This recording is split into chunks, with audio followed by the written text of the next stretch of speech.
Ils n'ont aucun droit réel sur nous. Ils n'ont le droit que celui qu'on leur donne. Là, aujourd'hui, ils ont vacciné nos vaches, mais ça ne veut rien dire par rapport à notre soumission et ça ne veut rien dire par rapport à ce qu'ils ont le droit ou pas de faire. Là, ils ont outrepassé des droits, c'est très grave et c'est eux qui en paieront les conséquences. Eux, ils se nourrissent de notre tristesse et de notre résignation, mais moi, je nourris mon espoir et je nourris ma joie de vivre à cause de leurs erreurs, de leur stupidité et de leur méchanceté. Et tout le monde doit faire ça. La peur doit changer de camp.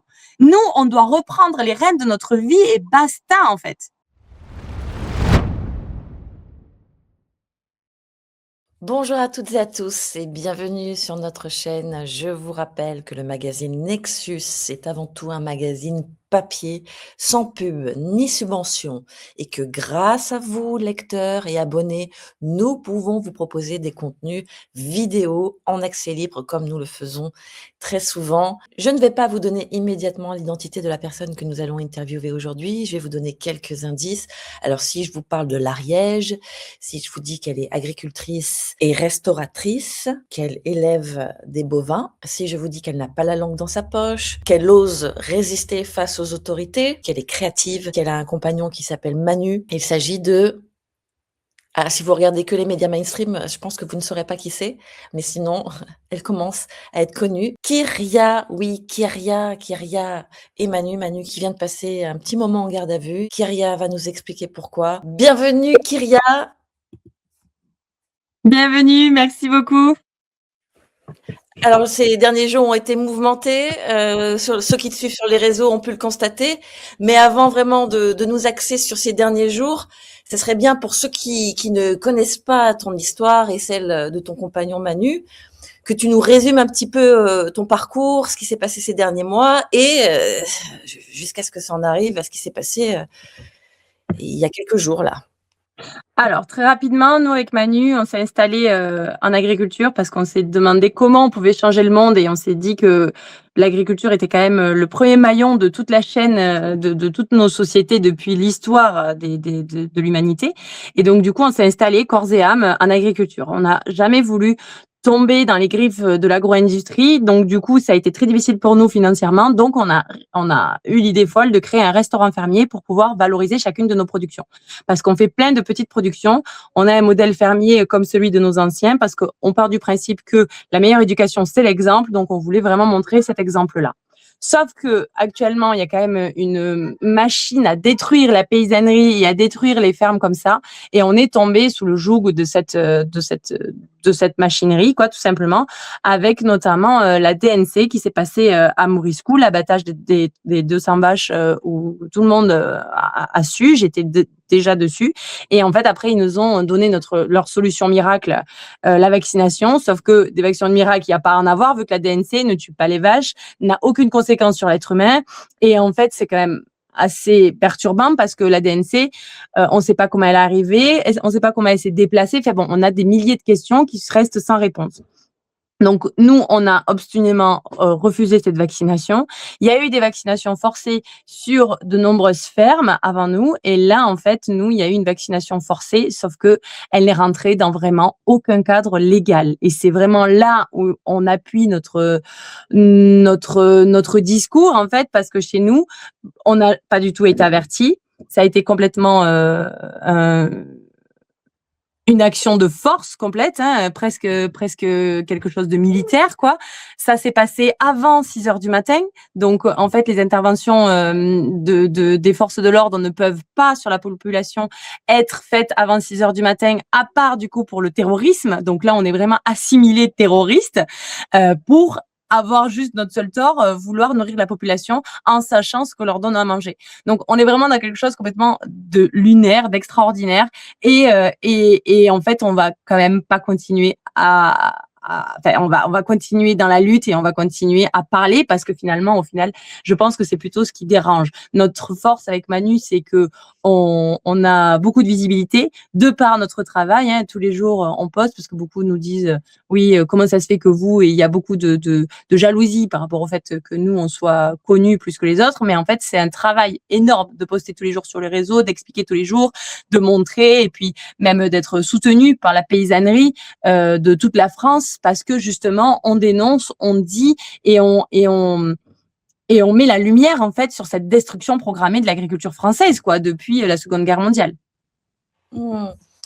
Alors, rappelons ce qui s'est passé donc il y a quelques jours, c'est-à-dire avant 6 heures du matin, il y a 40 policiers qui débarquent chez vous.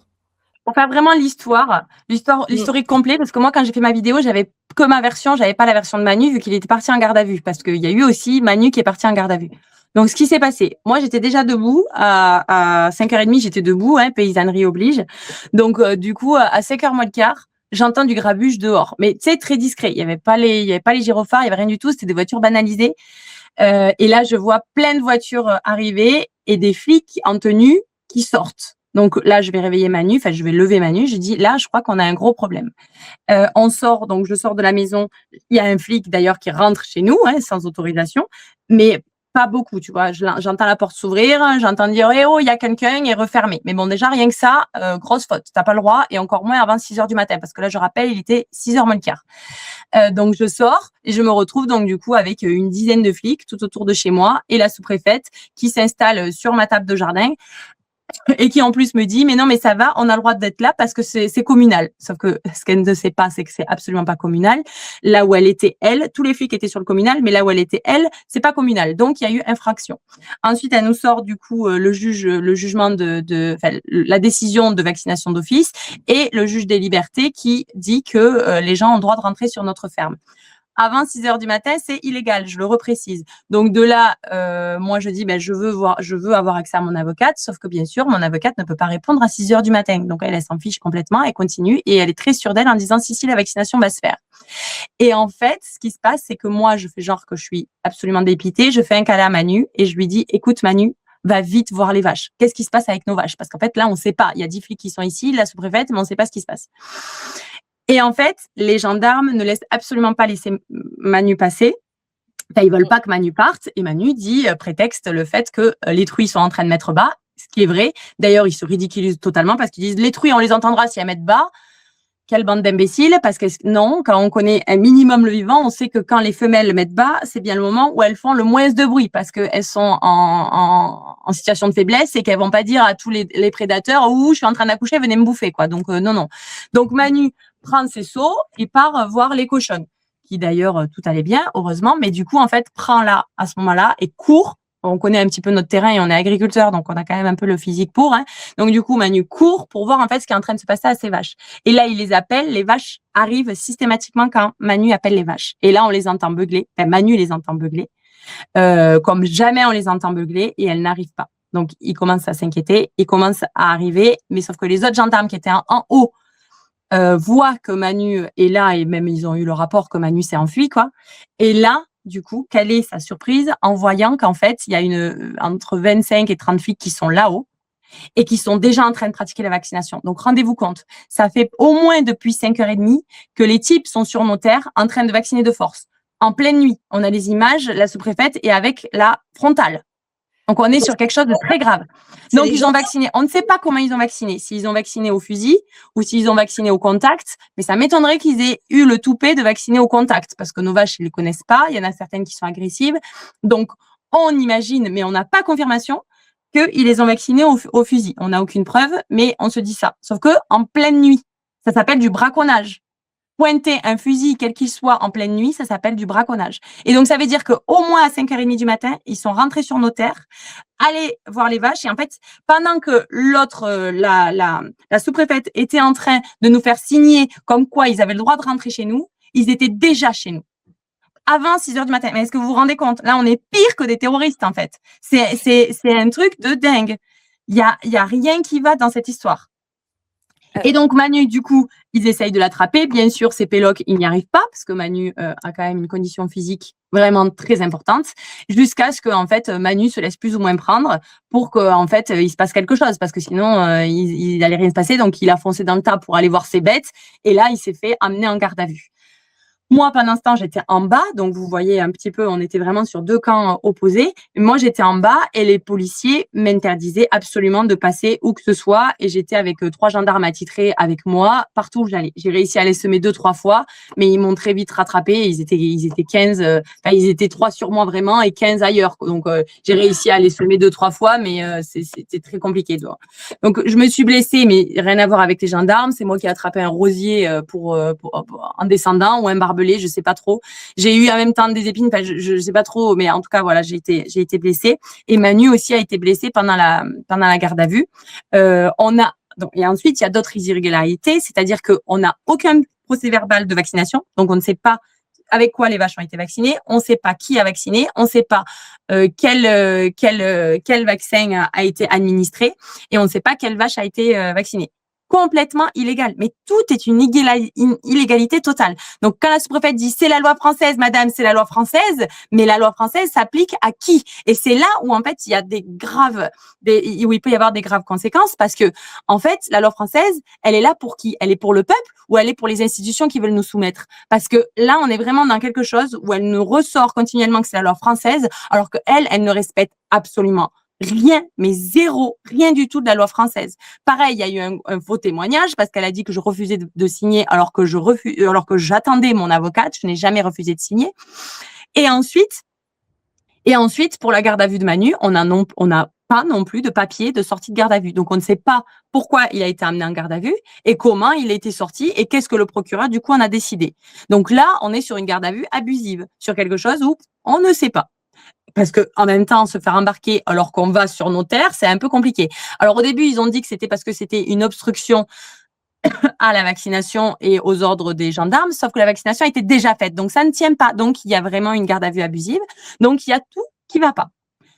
Nous, comme je l'ai dit, c'est quand même, ça a été quand même difficile. Hein, c'est quand même quelque chose, c'est une violation. Hein, clairement, moi, je l'ai pris comme quand après on vient de se faire cambrioler. Hein. Enfin, c'est vraiment une violation de domicile. C'est une violation de notre travail. Enfin, est-ce qu'on se rend compte? Parce que là, on nous prend pour des terroristes. On est des paysans. C'est-à-dire que nous, ça fait 10 ans qu'on travaille tous les jours, qu'on a les mains dans la boue, qu'on a les mains dans la terre, qu'on a les mains qui pleuvent, qui ventent, etc. Et c'est des gens qui n'y connaissent rien. Surtout avec leur exemple complètement pété, hein, complètement fou, en disant oui, non, mais les truies, on les entendra si elles mettent bas. On est sur des gens complètement hors sol qui viennent nous expliquer notre travail et qui viennent nous expliquer ce qui est bon pour les vaches. Ensuite, il y a quand même un truc indispensable à dire, c'est que là, la vaccination, elle n'avait encore rien du tout de sanitaire. La couverture vaccinale doit être de 75%. On est à 99,99% de vaccination. C'est-à-dire que c'est rien. On a 12 vaches. On a 12 vaches. Enfin, je veux dire, sur tout le troupeau cheptel ariégeois, ce n'est rien. Ce n'est uniquement parce que on ouvre notre bouche et parce que, en fait, ils veulent la soumission totale et entière de tous les paysans. Ben, je le dis là aujourd'hui, la soumission totale et entière, elle n'y sera pas. Et moi, je le sais de source sûre, beaucoup de paysans ont pratiqué la vaccination de peur de l'abattage et pour pas subir les conséquences que nous, on a subies. Mais je sais très bien qu'aujourd'hui, on a montré l'exemple d'une paysannerie fière de ce qu'on fait et que demain, quand il y aura une autre vaccination ou une autre truc complètement aberrante, on sera beaucoup plus nombreux à dire non et à s'opposer. Parce que là, on a montré un exemple qui est, qui en fait prouve que c'est pas forcément nous qui avons tort, mais que c'est plutôt les autres. Quand on a demandé du coup la responsabilité aussi des vaccinations, toujours pas. Enfin, nous, on a 30 questions, hein, où on n'a jamais eu de réponse. Là, aujourd'hui, mes vaches ont des effets secondaires. La moitié, elles sont toutes amorphes et la moitié boitent. Qui, du coup, va faire ces effets, qu'est-ce qui va se passer par rapport à ces effets secondaires? Qu'est-ce qui va se passer? Et là encore, on n'est que sur 2-3 jours après la vaccination. On atteint les naissances, mais ça veut dire dans un an. Et s'il n'y a pas de naissance, et s'il y a des avortements, parce que c'est ça, hein, le gros du lourd de cette vaccination.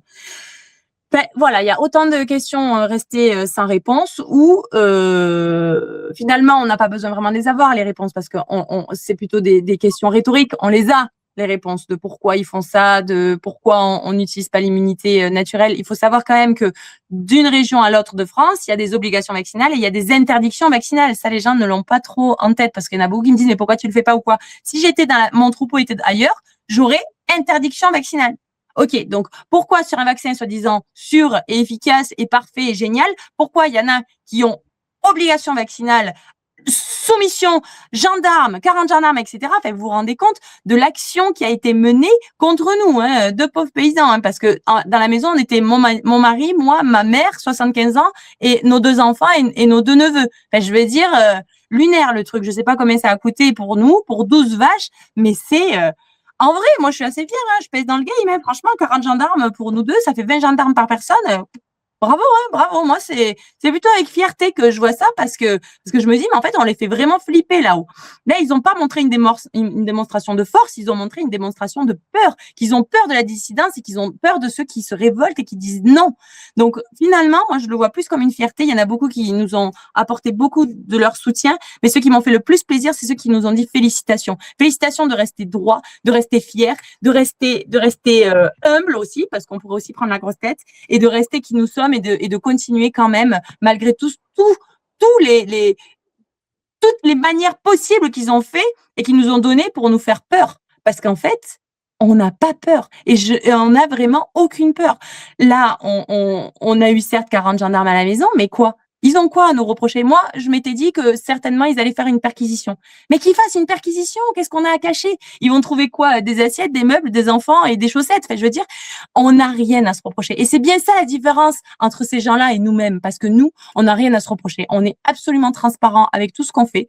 On est pareil, ils sont venus aussi il y a même pas un mois faire une descente de flics et nous faire des contrôles à tout, de absolument tout sur le restaurant. On a eu contrôle d'hygiène, on a eu contrôle de travailleurs au black, on a eu contrôle de la sécurité et sécurité incendie, on a eu contrôle des impôts, tout en même temps. Ils étaient une dizaine à venir et à faire une descente pour tout contrôler dans le resto. On n'a toujours pas le compte rendu. Pourquoi? Mais parce qu'ils n'ont rien. Ils n'ont absolument rien contre nous. Et là, du coup, s'ils ont rien contre nous, ils se sont dit, bon, ben, tant pis, on va les vacciner de force. Et après, ils croient qu'ils ont réussi à nous soumettre parce qu'ils ont vacciné nos vaches. Mais c'est pas nos vaches le plus important. Là, c'est pas une histoire de vaches. C'est une histoire de soumission. Et la soumission, ils l'auront pas. Ils ont vacciné nos vaches, mais ils vaccineront jamais ce qu'on a dans notre tête. Et là, ils ont fait ça. Mais ça va se retourner 1000 fois. Vous avez planté les graines de la dissidence, c'est tout ce que vous avez fait. Et on continuera, mais jusqu'au bout, avec des vaches vaccinées ou non vaccinées. Ce n'est pas ça le sens vraiment du problème. Le vrai problème aujourd'hui en France, c'est que on est soit gardien du vivant, soit gardien de l'argent. Ces gens-là sont gardiens de l'argent et nous, on est gardiens du vivant. Et je peux te dire qu'on le gardera jusqu'à la fin des temps et jusqu'à la fin de nos vies et de tout ce qu'on fera. Il y a même pas à chipoter. Mmh. Est-ce que tu en connais d'autres qui ont fait comme vous là en France, qui résistent comme vous? Mais bien sûr, on a créé un collectif qui s'appelle le collectif Libré. Enfin, il existait déjà au Pays Basque, le collectif Libré, et du coup, il s'est étendu à plusieurs départements. Enfin, d'ailleurs, enfin, tous les départements où il y a eu des vaccinations forcées, enfin, des vaccinations obligatoires. Et bien sûr, on n'est pas les seuls du tout, hein. Là, dans le Pays Basque, encore hier, on est allé sur un repas de soutien pour les éleveurs non vaccinés, et il y avait plus de 400 personnes. Et c'est beau parce que oui, on voit que comme je te dis, c'est pas une histoire de vaccination ou de non vaccination, c'est une histoire en fait de soumission. C'est une histoire qu'il n'y a pas de réponse à nos questions. De toute façon, si une loi est vraiment juste, il n'y a pas besoin d'appliquer 40 gendarmes pour 2 paysans pour la faire respecter. Je veux dire, moi, on me dit il faut pas tuer des gens. Il n'y a pas de problème, je suis pas de gens, il n'y a pas besoin de venir chez moi pour me faire respecter la loi. Quand c'est des lois qui sont injustes, ça vient de notre devoir de ne pas les respecter. Quand il y a des lois où on peut pas poser de questions et où on peut pas savoir pourquoi et où il y a un acharnement comme ça absolument fantastique, hein, ça fait des mois qu'il y a cet acharnement contre nous. Ils pensent que c'est la fin, mais ce n'est que le début finalement. Ils se sont bien trompés de cible. Et je pense même, si jamais j'ai un message à leur faire passer, c'est ils ont été vraiment cons. Ils ont vraiment été stupides. Ils auraient dû nous laisser hors des radars et dire c'est bon, on les laisse tranquilles. Parce que là, ils viennent de réveiller quelque chose. Ils ont même pas idée. Ils ont vraiment même pas idée. Et là, les autres personnes du coup qu'on a allé voir hier, les autres, ils sont plus déterminés que jamais. Ils sont plus déterminés que jamais. Moi, j'ai la visibilité. Eux, ils ont d'autres forces en leur possession. Mmh. Est-ce qu'il y a des médias mainstream qui sont venus là? te poser des Aucun, questions. parce qu'en fait, ils pouvaient pas. C'était à 5h, 6h du matin, personne n'a pu venir. Ils ont terminé la mission à 7h30, était finie. Enfin, je veux dire, ça a été très rapide. Et encore, ça aurait été beaucoup plus rapide si Manu n'avait pas mis le sbeul chez eux au-dessus, parce que du coup, il l'appelait les vaches. Du coup, les vaches, elles sont certainement, elles beuglaient, donc elles sont certainement pas laissées faire. On sait pas ce qui s'est passé. Moi, là, ils ont maltraité mes vaches. Et ça, rien que pour ça, je suis vraiment pas du tout d'accord. Ils sont rentrés chez nous. En plus, bien sûr, ils ont laissé tout ouvert, aucun respect pour notre travail. Du coup, le lendemain, en fait, toutes les vaches, elles se sont barrées. Donc, du coup, avec les voisins, merci, ça a été super. Enfin bon, il y a aucun respect pour rien du tout dans ce qu'ils ont fait et dans ce qui s'est passé. Non, Donc mais là, on est... même après, il y a aucun média mainstream ne t'a contacté pour Il y savoir a ce qui la s'est Dépêche, il y a la Dépêche qui a fait un article et Pyrénées FM, et ça a été des articles qui ont été relayés sur Facebook. D'ailleurs, ils n'ont jamais eu autant de réactions face à un article qu'ils avaient fait de toute leur vie. Et ils ont dit, pour l'instant, la préfecture n'a pas démenti ou confirmé ce qui s'est passé. Donc, il y a même eu... Parce qu'au début, j'ai pas posté ma vidéo tout de suite avec la sous-préfète. J'ai juste expliqué ce qui s'était passé.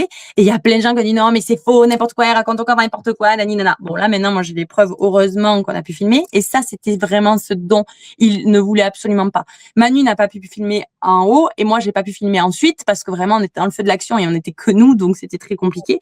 Mais heureusement, on a quand même les preuves parce que là, c'était vraiment une opération où il voulait que rien ne se passe, que rien ne soit au courant, que personne soit au courant et qu'il n'y ait absolument aucune visibilité. Fort heureusement, vous êtes tous là et du coup, ça a fait quand même un buzz incroyable. Donc du coup, dommage pour eux, ça s'est su et ça s'est vu et toutes leurs petites erreurs, toutes leurs erreurs énormes, même j'ai envie de dire, elles ont été relayées et pour ça, merci beaucoup. Je pense qu'ils pensaient qu'on allait pleurer ensuite, mais c'est hors de question de leur laisser ça. Beaucoup m'ont dit, mais comment tu fais pour tenir et tout, mais en fait, c'est parce que je ne leur laisserai même pas ça. C'est hors de question de leur laisser mes larmes. Je me nourris de leur erreur, je me nourris de leur stupidité, je me nourris d'eux. Je les bouffe en fait, ces gens-là, il y a aucun problème. Et plus ils vont faire des trucs pareils, et plus on les bouffe, et c'est nous qui devons nous nourrir de ça. Eux, ils se nourrissent de notre tristesse et de notre résignation, mais moi, je nourris mon espoir et je nourris ma joie de vivre à cause de leurs erreurs, de leur stupidité et de leur méchanceté. Et tout le monde doit faire ça. La peur doit changer de camp. Nous, on doit reprendre les rênes de notre vie et basta en fait. Ah bah alors là, je crois qu'on va conclure là-dessus, Kyria. Vraiment, Comme tu veux, j'en aurais des milliers de trucs à dire. Non, mais c'est avec plaisir. ajouter quelque chose, mais ça serait bien qu'on se refasse des vidéos parce que ça serait bien de reprendre l'histoire depuis le début aussi. Parce qu'à un moment donné, votre compte bancaire avait été bloqué, vous aviez eu une cagnotte de soutien qui a été gelée aussi. Donc, où est-ce que ça en est? Alors, je sais pas si on a le temps de faire un point maintenant, mais c'est ce que je te dis, on se nourrit de leur stupidité. Là, effectivement, il m'avait pas que bloqué les comptes, enfin, il m'avait bloqué les comptes sur une histoire complètement dingue et pareil, mais des trackers, parce qu'il y en a beaucoup aussi qui croient qu'ils me font de la peine et qui me touchent aussi en me disant des trucs complètement fous. Il y en a qui s'amusent à dire que je suis pas agricultrice. Non, mais c'est un délire, hein, vraiment, c'est un délire. Mais en attendant, donc du coup, ce qui s'est passé, c'est qu'ils ont ressorti une histoire de l'URSSAF, sauf qu'on n'est pas avec l'URSSAF. Et je le redis, on est avec la MSA vu qu'on est agriculteur. Et même sur le restaurant, parce que c'est dans la continuité de notre activité agricole. Les types là qui se prennent pour des juristes alors qu'ils connaissent pas un cheveu de notre vie, c'est d'une stupidité sans borne. Et ça me touche même plus parce que il y a eu quand même une effervescence de haine à mon encontre. Mais bon, je sais très bien que c'est de l'opposition contrôlée pour pouvoir en fait nous décrédibiliser et ça ne touche pas. Et ça ne prend pas d'ailleurs. Moi maintenant, je ne réponds même plus à ces genres de choses et je vois que c'est ma communauté et que c'est tous les gens derrière nous qui les défoncent derrière parce que on a toujours été transparent. Et je le dis et je le redis. Si les gens ne nous croient pas, qu'ils viennent sur notre ferme. On n'a rien à cacher. C'est pareil. S'ils veulent faire une perquisition, qu'ils fassent une perquisition. Ils trouveront rien du tout. Pourquoi? C'est pas parce qu'on cache super bien, c'est parce que il n'y a rien à cacher. Là, tu vois, les gendarmes aussi, ils ont dit à Manu, ouais, mais vous plantez du cannabis. Et vous croyez vraiment que si on n'avait pas la conscience absolument tranquille, on ferait tout ce qu'on fait? Vous croyez vraiment que si vous allez trouver un pochon de cannabis chez nous, on aurait le courage et le toupet de faire tout ce qu'on fait?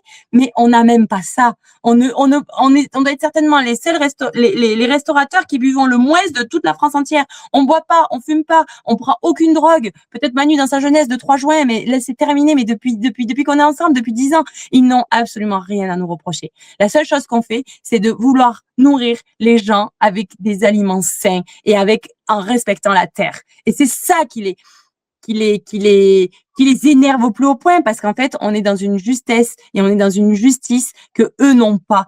Et on les dérange énormément parce qu'on réveille les gens sur ça. Et on les met en face de leur stupidité et dans leur contradiction. Et ça, ils détestent ça. Donc, effectivement, ils ont sorti une vieille histoire avec l'URSSAF qui voulait qu'on paye des cotisations, sauf qu'on est agriculteur et que du coup, on allait avec la MSA. Et donc, du coup, c'était classé sans suite.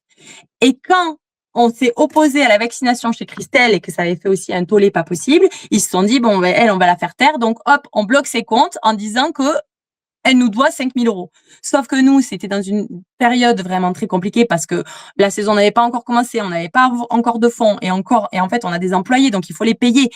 Que je paye rien, ça me dérange pas. Mais par contre, mes employés sont toujours payés et c'est vraiment la seule chose. Tu vois, je peux avoir des fois du retard sur certains paiements parce que des fois c'est un peu compliqué, mais jamais mes employés.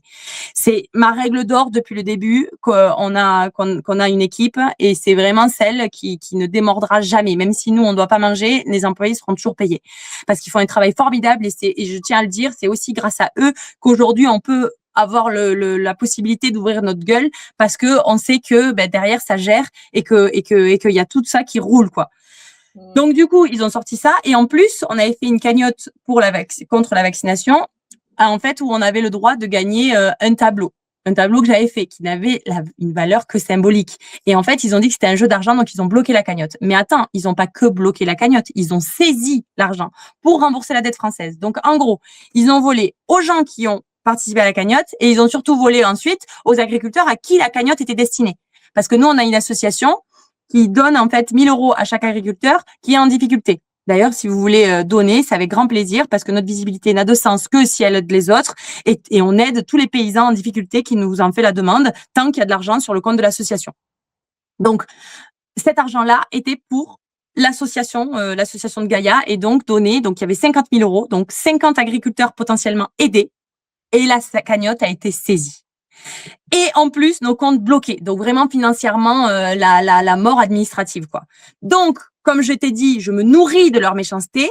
C'est pas moi en plus, c'est que ça se fait comme ça. Donc j'ai fait une vidéo où j'étais au bord des larmes. On venait de sortir de la vaccination forcée. On devait en plus re-enchaîner avec le resto et tout. J'étais au bout du rouleau et j'ai dit, tant pis, on a refait une cagnotte, mais qui est aux États-Unis cette fois-là, comme ça ils pourraient rien saisir.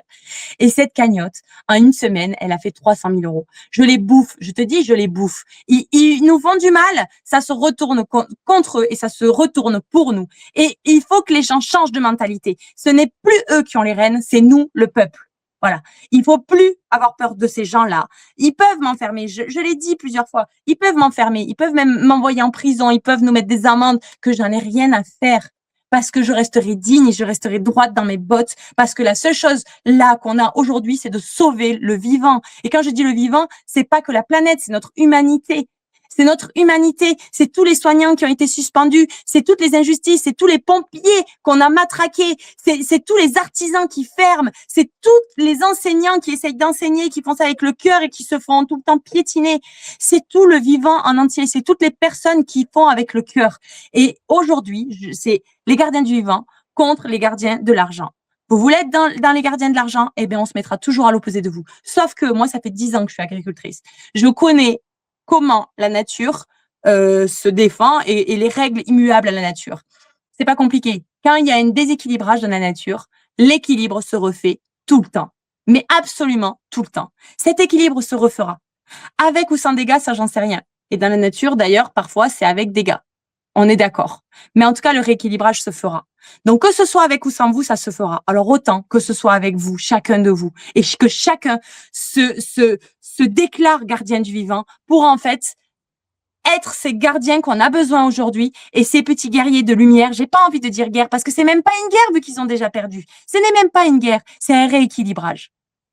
Ils ont déjà perdu. Ils essayent de nous faire peur parce que c'est leur seule arme qu'ils ont. Mais sinon, ils ont rien d'autre. Et si on rentre en guerre, on rentre dans leur même arme qu'eux. Et là, on perdra parce que eux, ils ont toutes les armes nécessaires. Là, aujourd'hui, on n'a pas besoin d'armes parce qu'on est dans la justice et dans la droiture. On a besoin de notre lumière, on a besoin de notre équilibrage et on a besoin d'être déterminé. C'est tout. Ah, bah, merci Kyria. Et franchement, ça me va droit au cœur. Là, je sens la vibration, je sens l'authenticité, l'honnêteté, ça traverse. J'espère que nos auditeurs le sentent aussi, mais j'en doute pas. Donc, vraiment, merci pour ce que vous faites. Vraiment, merci, merci. On fait C'est vrai pas que grand chose, tu vois. Il y en a aussi des fois qui me disent, mais en fait, tu te prends pour qui? Mais je me prends pour personne. Je me prends pour personne. Et c'est ça aussi ma force. Je n'ai aucun ego. J'en ai rien à faire de mon ego. On peut me dire tout ce qu'on veut sur moi. Je m'en fous. Je m'en fous, mais royalement. Je suis juste une paysanne. Et tu vois, c'est marrant parce que je me dis, il y a rien de plus humble qu'un paysan. En fait, je veux dire, vraiment, je ne fais rien d'autre que de nourrir les gens et de servir le vivant tout en servant les gens. On est restaurateur, on sert. Et au final, et au final, mon exemple d'une fille de rien, hein, parce que pareil, mon histoire, je suis née d'une famille issue de pauvreté extrême. Je raconterai peut-être mon histoire, mais après, il faut aussi que je garde l'intimité parce que j'ai aussi d'autres frères et sœurs. Donc, c'est très compliqué aussi pour moi de raconter toute mon histoire. Mais j'ai vécu dans une famille très difficile et où la pauvreté, je l'ai connue. Moi, je me suis installée aussi en tant qu'agricultrice parce que j'ai connu la faim, celle qui nous tiraille le ventre et que je voulais jamais que mes enfants connaissent ça. Et que je me suis dit, quitte à être pauvre, autant qu'on ait des champignons dans les forêts et qu'on ait les patates qu'on a ramassées et qu'on ait des tomates dans notre jardin. Vraiment. Donc, il y a rien de plus authentique, comme tu dis, et de plus humble. Et je me prends pour personne et c'est pour ça que tout le monde peut se prendre pour quelqu'un. Mon exemple de moi qui vient de rien, je veux que chacun se l'empare pour en fait comprendre que chacun est important. Moi, je suis pas importante. Je suis rien et je suis rien ni personne. Et c'est pour ça que chaque personne dans ce monde est d'une importance capitale et que chacun peut faire sa goutte à mettre sa pierre à l'édifice pour construire le monde de demain qui est en train d'arriver inexorablement. Mmh. Mais tu es importante aussi alors, tu es importante comme chacun, Comme les autres, comme tout le d'entre nous. monde, c'est ça. Voilà. Comme tout le monde, comme tu es aussi hyper importante, tu vois, tous les gens disent bravo, bravo, c'est incroyable. C'est pas incroyable, vous êtes tout autant incroyable. Vous avez tout autant cette détermination et cette force. On est tous humains, on est tous dans la même enseigne. Et si je parlais de tout ce que je pense, vraiment, cette société n'est que le cumul de chaque personne dans ce monde. Donc du coup, si chaque personne reprend sa souveraineté, si chaque personne dit non quand ça va pas, mais ils n'ont aucun pouvoir. Ils n'ont de pouvoir que celui qu'on leur donne. Et aujourd'hui, ben, c'est peut-être le moment de dire, c'est bon, vous avez fait tout ce que vous voulez, vous avez eu le pouvoir, maintenant aujourd'hui on reprend le nôtre. Parce que ce n'est plus, parce qu'on ne vous le donne plus en fait. Alors, on a des chroniques sur la souveraineté dans notre Nexus Papier, hein. On fait régulièrement des interviews sur l'autonomie, sur la souveraineté, mais c'est vrai que là, on a vraiment un exemple de ce que c'est une souveraineté incarnée. C'est à un moment donné, dire ses limites, quand ce n'est pas juste. J'aime bien, tu as fait une vidéo, tu as dit ce qu'il y a de plus important que la loi encore, c'est la conscience. Mais bien sûr, mais les lois, ils les tournent comme ils ont envie. Regarde, elle faisait comme dire ça, la loi, la loi, la loi, mais la loi, mais des fois, tu regardes des textes de loi, je sais plus si c'est encore d'actualité, mais à un moment donné, les femmes n'avaient pas le droit de porter des pantalons à Paris. Enfin, à un moment donné, la loi, elle est... Et puis, c'est pareil, il y a déjà eu des périodes sombres en France où les lois faisaient des choses absolument horribles. C'est pas la loi qui est importante, c'est notre conscience. Et si la loi est là pour nous soumettre, elle n'a aucun lieu d'être. La loi est là pour protéger les citoyens lambda. Si elle ne fait pas ça, ce n'est pas la loi. Voilà. Ce qui est au-dessus de la loi, c'est quoi? C'est la Déclaration des droits de l'homme et du citoyen. D'ailleurs, c'est sympa parce que la femme est toujours la grande oubliée. Donc moi, je dirais la Déclaration des droits des hommes et des femmes et des citoyens. Mais en attendant, si une loi est contre ça, mais ça dégage. Et en venant sur Terre, on a tous une étincelle divine en nous qui fait qu'on a le droit. On a le droit inaliénable qu'on ne peut pas nous enlever de manger correctement, de boire de l'eau propre, d'être souverain de nos vies, de travailler, de gagner notre vie dignement et d'avoir un toit sur notre tête. Est-ce qu'aujourd'hui, la loi nous permet ça? Non. Donc, si la loi ne nous permet pas de faire ça, c'est notre étincelle divine qui est en nous, qui nous a été donnée à tous pendant le jour de notre naissance, qui nous permet de l'obtenir. Voilà, c'est tout, c'est tout. Ils essayent de nous asservir, mais ils n'ont aucun droit réel sur nous. Ils n'ont le droit que celui qu'on leur donne. Là, aujourd'hui, ils ont vacciné nos vaches, mais ça ne veut rien dire par rapport à notre soumission. Et ça ne veut rien dire par rapport à ce qu'ils ont le droit ou pas de faire. Là, ils ont trop passé des droits, c'est très grave et c'est eux qui en paieront les conséquences. Moi, je sais très bien. Là, on est en train de réfléchir avec Manu, pour être tout à fait honnête. On ne sait pas encore ce qui va se passer avec ces vaches. On ne sait pas si on va les donner, si on va les vendre, si on va les garder. On est un petit peu dans le flou et c'est pour ça que j'en ai pas encore parlé. Mais il y aura des choses qui se feront. Et je sais que ce sera juste et qu'on sera accompagné à avoir des synchronicités qui fera qu'on arrivera à des solutions claires, nettes et concises. Pourquoi? Parce que la seule différence entre eux et nous, c'est que nous, on est dans notre bon droit et que eux ne le sont pas. Eh bien, merci Kyria. Hein, on vous souhaite plein de courage pour les jours à venir, Merci beaucoup. plein de synchronicité, plein d'intuition, de soutien, voilà. Là, c'est vrai que de confiance, hein, continue à garder cette foi. Exactement, la confiance, c'est exactement ça. C'est exactement ce qui nous fait tenir, la confiance. J'ai mis le doigt dessus, ouais. Donc, n'hésitez pas à nous tenir au courant Ouais. si vous avez envie de relayer certaines informations. Nous, on sera là avec grand plaisir. Et donc, je te dis à très bientôt. À très bientôt. Merci beaucoup, en tout cas. Ah, ça fait du bien hein, d'entendre la voix du cœur qui s'exprime comme ça, de manière spontanée, de manière authentique, sans filtre, et avec beaucoup de sagesse aussi, beaucoup de sagesse et de fermeté. J'espère que vous avez apprécié ce moment passé sur notre chaîne. N'hésitez pas à vous inscrire à notre newsletter pour suivre toutes nos sorties de vidéos, d'articles, de magazines. Et à très bientôt.